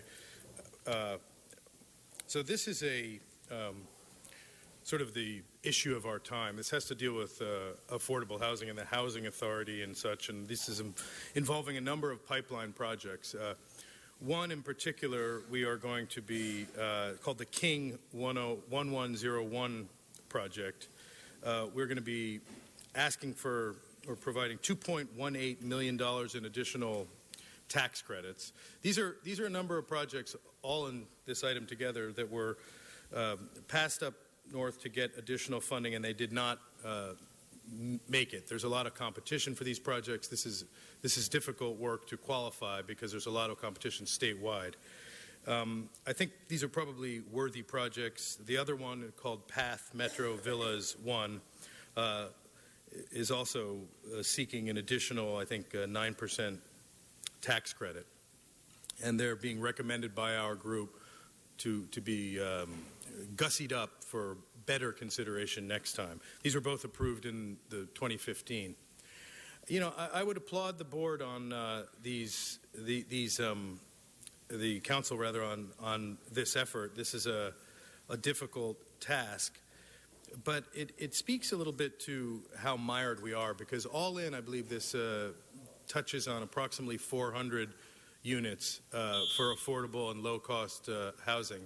Why would that be 60 seconds? Was that an error? Thank you, sir. You're done on item 12. That was 60 seconds? We have no more cards on this item, Mr. Clerk. That was 2 minutes. No more cards, ma'am.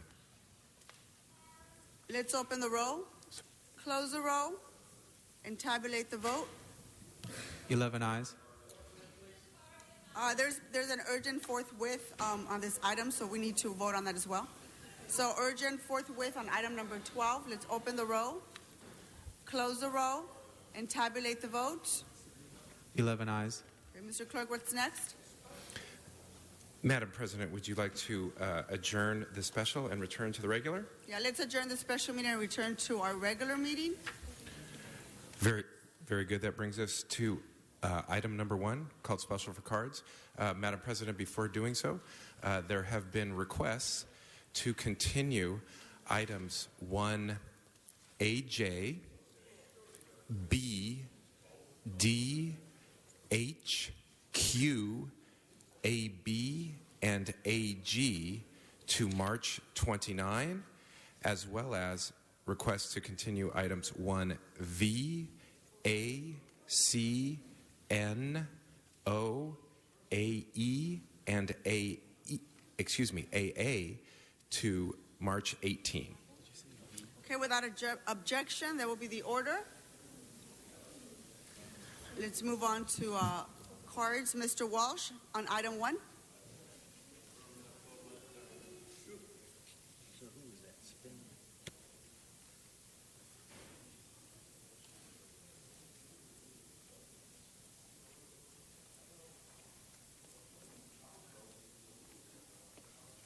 John Walsh, blogging at HollywoodHighlands.org, or J. Walsh Confidential, tweeting at Hollywood Dems. And these, again, are the protests and appeals for the liens. Property property owners have liens because they didn't pay their taxes. You're doing a good job here. Remember, when you do a good job, I am the first to repeatedly congratulate you. When you do a terrible job, I am the first to excoriate you. On this issue, on hearing protests, on the building and safety, you're doing excellent work. Thank you. Next speaker, Mr. Previn. On item 1. Mr. Alcala, can you please find your seat? Oh, I dropped my visitor's pass. I'm just picking it up. I don't want to get The sergeant will arrested. show you to your seat, sir. Mr. Previn, can you please come up?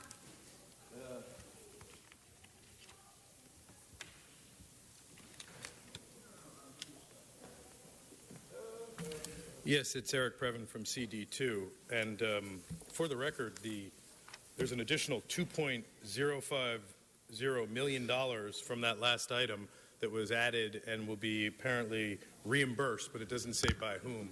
And it is for a completely different project. So I think that you're improper on that, City Attorney. Item number 1 is the lien item, as we know. And someone said at one point that they were concerned because a number of the fines and penalties are identical.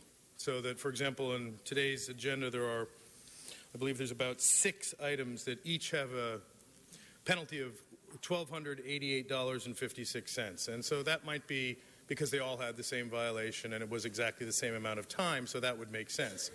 But I actually checked, and it's not even remotely like that.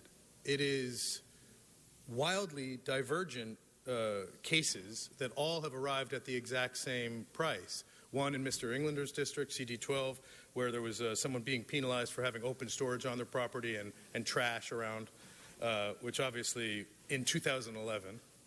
Another one where you have a building which had some graffiti on it and was tagged in, again, a different year, and yet they've arrived at these exact same penalties. So I think that we have to do a little bit of an investigation as to what might be fraudulent conduct. This is obviously a group that has been accused of that with great regularity, building and safety, because people come down here and cathect one after another as to how is it possible since it's been resolved. In one that I looked at, it actually said right on the document that substantiates what the claim was, close file 2011. So, I mean, I don't know why any of you would put your names on this stuff. I think we need to find a system in 2016 that is comprehensive and understandable and not onerous and punitive towards residents. Next speaker, Wayne Spindler. Item number 1.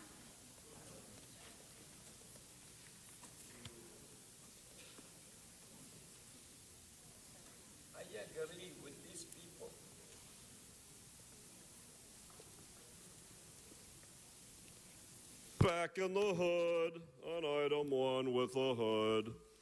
So, now, try to speak on fucking special items and you have to go back to bullshit, so that's all right. Now we have liens, CD8, 1B, CD8, 1D, CD8, 1I, CD8, 1Q. All of these items must be forgiven. 1AB, CD8, 1AG, CD8. They must be forgiven because it's Black History Month. All Negroes and all people of the colored persuasion must be given amnesty on their liens for the month of February. That's the deal that was made. That is the sacred creed that was made. And that's why the Reverend Sharpton will be here for the Oscars on Sunday and Saturday. You're not speaking on the issue. He will come and talk about liens as one issue of many, because liens take away homes from black people and put them on the streets. Liens are the devil. Liens are evil. Liens are oppression. Liens are what caused slavery in the 21st century. We have to get rid of fucking liens in CD8, CD9. We would do it in CD10, but it's ran by an Uncle Tom, so we have to go to 8 and 9 in Black History Month. You're not speaking on the subject. Get rid of the liens. Thank you, Mr. Spindler. You're done. Next speaker is Juan Alcala. You're done. Mr. Alcala, item number 1. All these liens are illegal and immoral, and you guys are the damn crooks that should be leaned upon. You're out of time. Yvonne Michelle Autry, item 1. Mr. Alcala, I'm going to have you remove you. Yvonne Michelle Autry.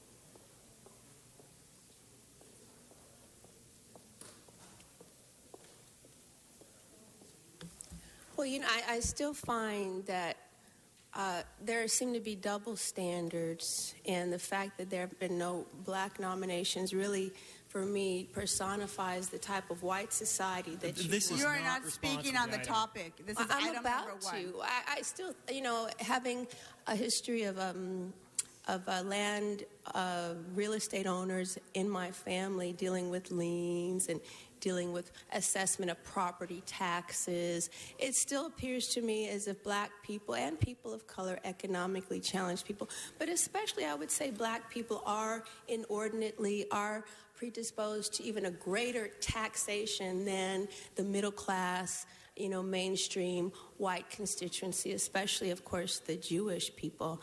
And now even the new Jewish people who are the Hispanic people. No, you're not speaking on the topic, ma'am. Well, no, I think that there is a real dichotomy, and that needs to be exposed. As you know, there is a real nigga tax.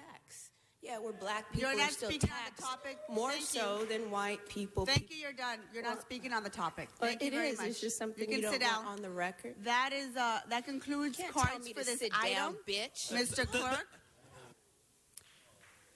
It's okay.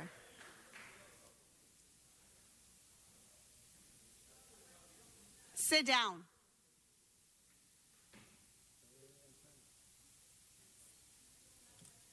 The speaker is disrupting the meetings still. Let's open the row, close the row. Let's open the row, close the row, and tabulate the vote. 11 ayes. Thank you. Let's move on to public comment. Madam Speaker, on was it 1A? Mr. Blumenfield. I'm sorry. On 1AC, I'd like to ask that the late fee be waived. Item 1AC. We just voted on this item, so We'd have to reconsider that matter, Madam President. With your indulgence, I'd like to ask for sure. reconsideration. Let's reconsider item 1. 1AC, yeah. Let's open the row, close the row, and tabulate the vote. 11 ayes. Okay, that was on reconsideration. Now the items before us, Mr. Blumenfield. Okay, on item number 1AC, I'd like to waive the late fee. 504? 504.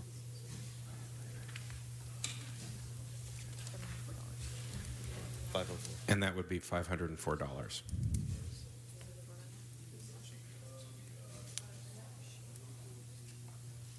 Okay, that item's before us now. Let's open the row, close the row, and tabulate the vote.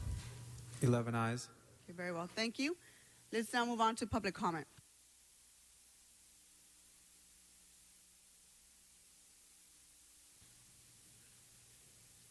First speaker is Irma Gibson. Are you here?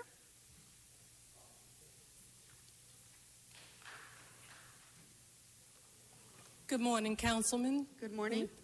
I'm coming before you on behalf of the young people in our Youth Ambassador Program. I believe I was here in August, and I presented the young people to you all and explained to you the program that they were involved in and the amount of support that they would be needing. And I saw all these agreeable faces and nods to let me know what we can do, what you can do for us. So I'm here today. I have packets that I'm going to have handed out to each and every one of you explaining our program thoroughly. Our young people will be going to Washington, D.C. next month for a week with Up Close, a program where they will be competing with other students from all the country, all the high schools throughout the city.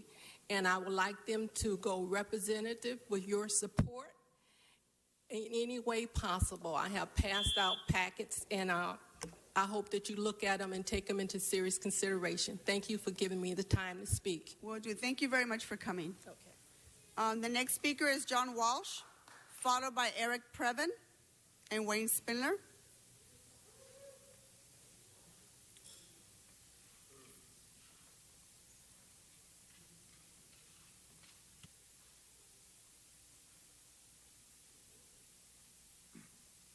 John Walsh, tweeting at Hollywood Dems or at J. Walsh Confident. It's important to understand, Sunday afternoon, we are going to have the largest demonstration in the history of Hollywood, led by the Reverend Al Sharpton.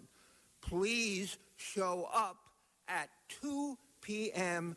in front of the Hollywood High School.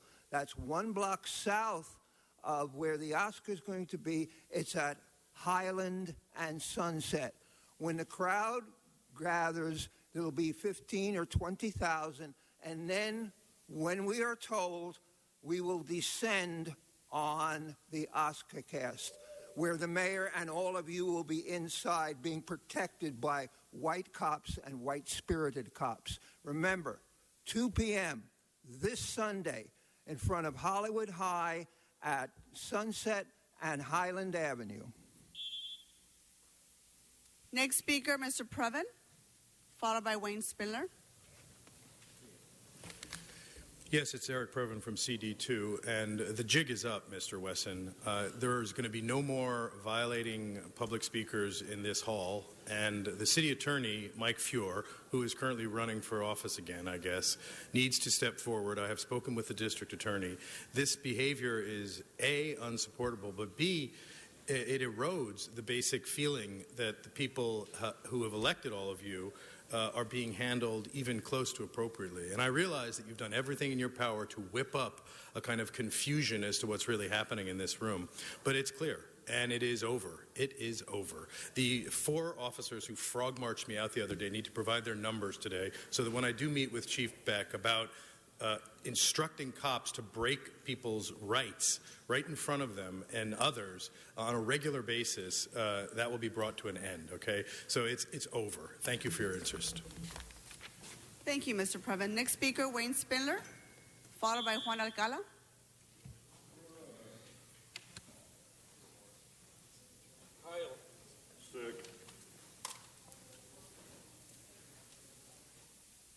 So, when it comes Sunday, the revolution begins on Sunday. With the racist fucking Oscars, it starts. Those with hoods, those without hoods, will come together to declare that you have a fucking award. Not one person other than white was nominated. Not one. You watch a movie, Creed, the black man was not even fucking nominated.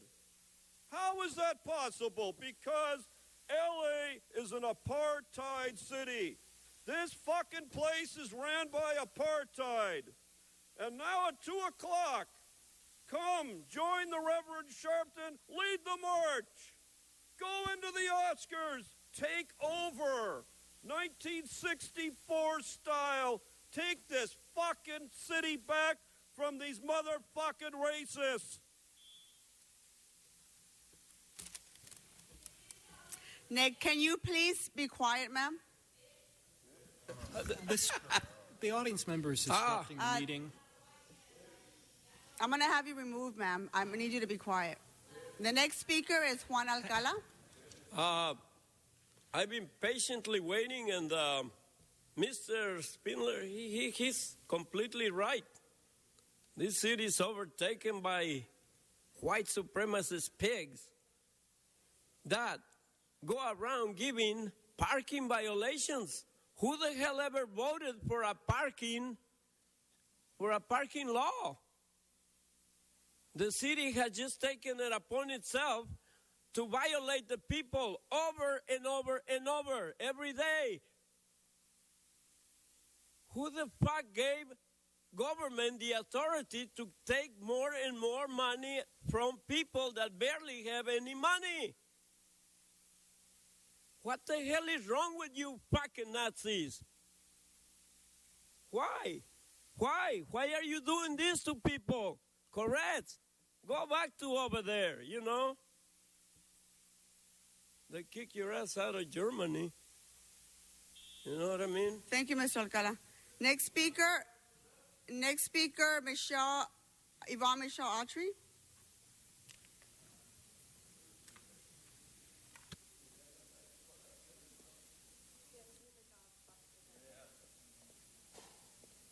I love my colleagues, and they speak off item all the time, but I realize you're ingrained with that mentality where you will never tell a white male to sit down, but a black woman you will. Maybe you had a flashback to your Chola Mama days.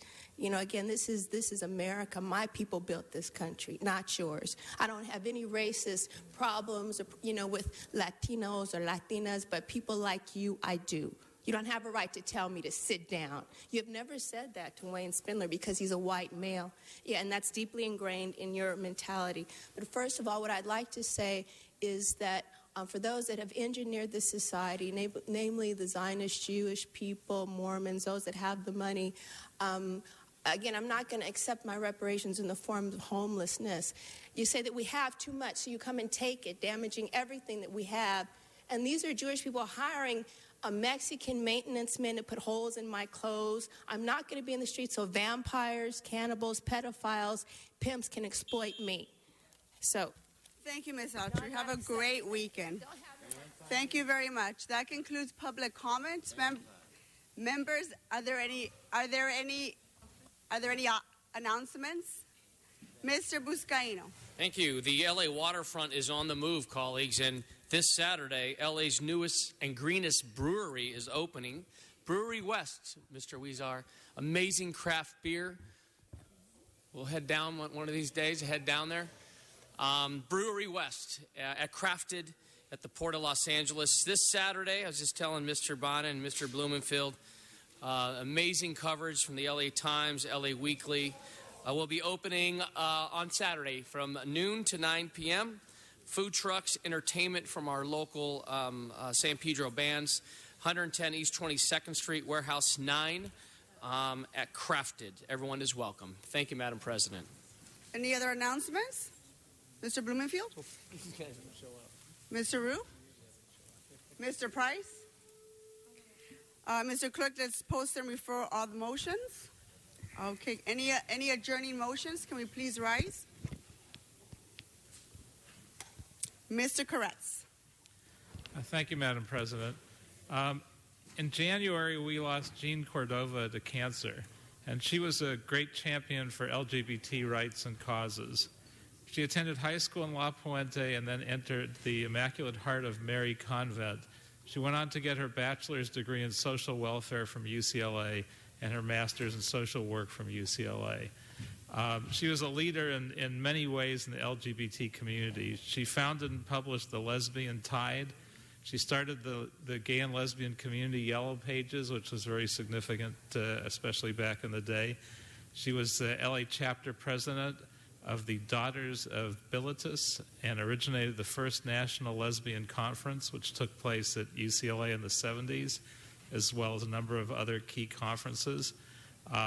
She was the human rights editor of the Los Angeles Free Press way back when. She was the Southern California media director of the campaign in 1978 to beat the anti-gay Briggs Initiative Proposition 6, which is where I first met her, and served in the same role in the Stop 64 effort to beat the LaRouche AIDS quarantine ballot measure. She was also president of the Stonewall Democratic Club and helped start the Democratic Party's Gay and Lesbian Caucus. Those are just some of her many accomplishments, which also include serving as president of One National Gay and Lesbian Archives. She wrote an award-winning book entitled When We Were Outlaws, a memoir of love and revolution. She went to Mexico and lived there for 8 years, during which time she and her life partner, Lynn Harris Allen, co-founded a nonprofit organization for economic justice. She was an amazing, inspiring, courageous, and productive person in her 67 years, and she is survived by her partner, Lynn Harris Allen, and she'll be greatly missed. Thank you, Mr. Koretz. Any other adjourning motions on my right? On my left, Mr. Blumenfield. Thank you. I'd like to adjourn in the memory of an incredible man who was a pioneering inventor, engineer, investor, philanthropist. His name is Al Mann, or Alfred Mann. He was born in Portland, Oregon in 1925. His father was a grocer who immigrated from England. His mother was a singer and a pianist who immigrated from Poland. He served in the Army Corps during World War II, then settled Southern California, where he earned a physics degree from UCLA. He was an amazing person. He founded 17 different companies in fields ranging from aerospace to pharmaceuticals to medical devices. All of these companies were based in the San Fernando Valley and Santa Clarita Valleys. His inventions touched the lives of so many people. Some of the remarkable breakthroughs under his watch included the first rechargeable pacemaker, an inhalable form of insulin, an artificial retina that allowed blind people to see, a cochlear implant. I first met him back in the 90s. He came, I was working for Congressman Berman in Washington, and he was this passionate guy about a pacemaker. We needed to change the federal law because he had basically reinvented what could be done with some of these medical devices. And in doing that, his passion was so clear about how he wanted to help millions of people, and that really is what he did with his life. Hundreds of millions of people when you think about all of his inventions and the businesses. He's not only a leader in business, he was a philanthropist. He founded and endowed the Al Mann Foundation, a nonprofit research organization devoted to the development of advanced medical products in a variety of fields.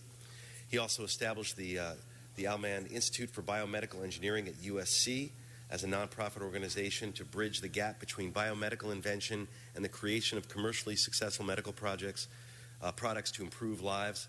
Throughout his 90 years, he was someone who made a major impact in ways that touch all of our lives, but we don't see it every day. And those who directly benefit from some of those products have had just quantum leaps, being able to see when they couldn't see, being able to hear when they couldn't hear, being able to live when they wouldn't have a heart.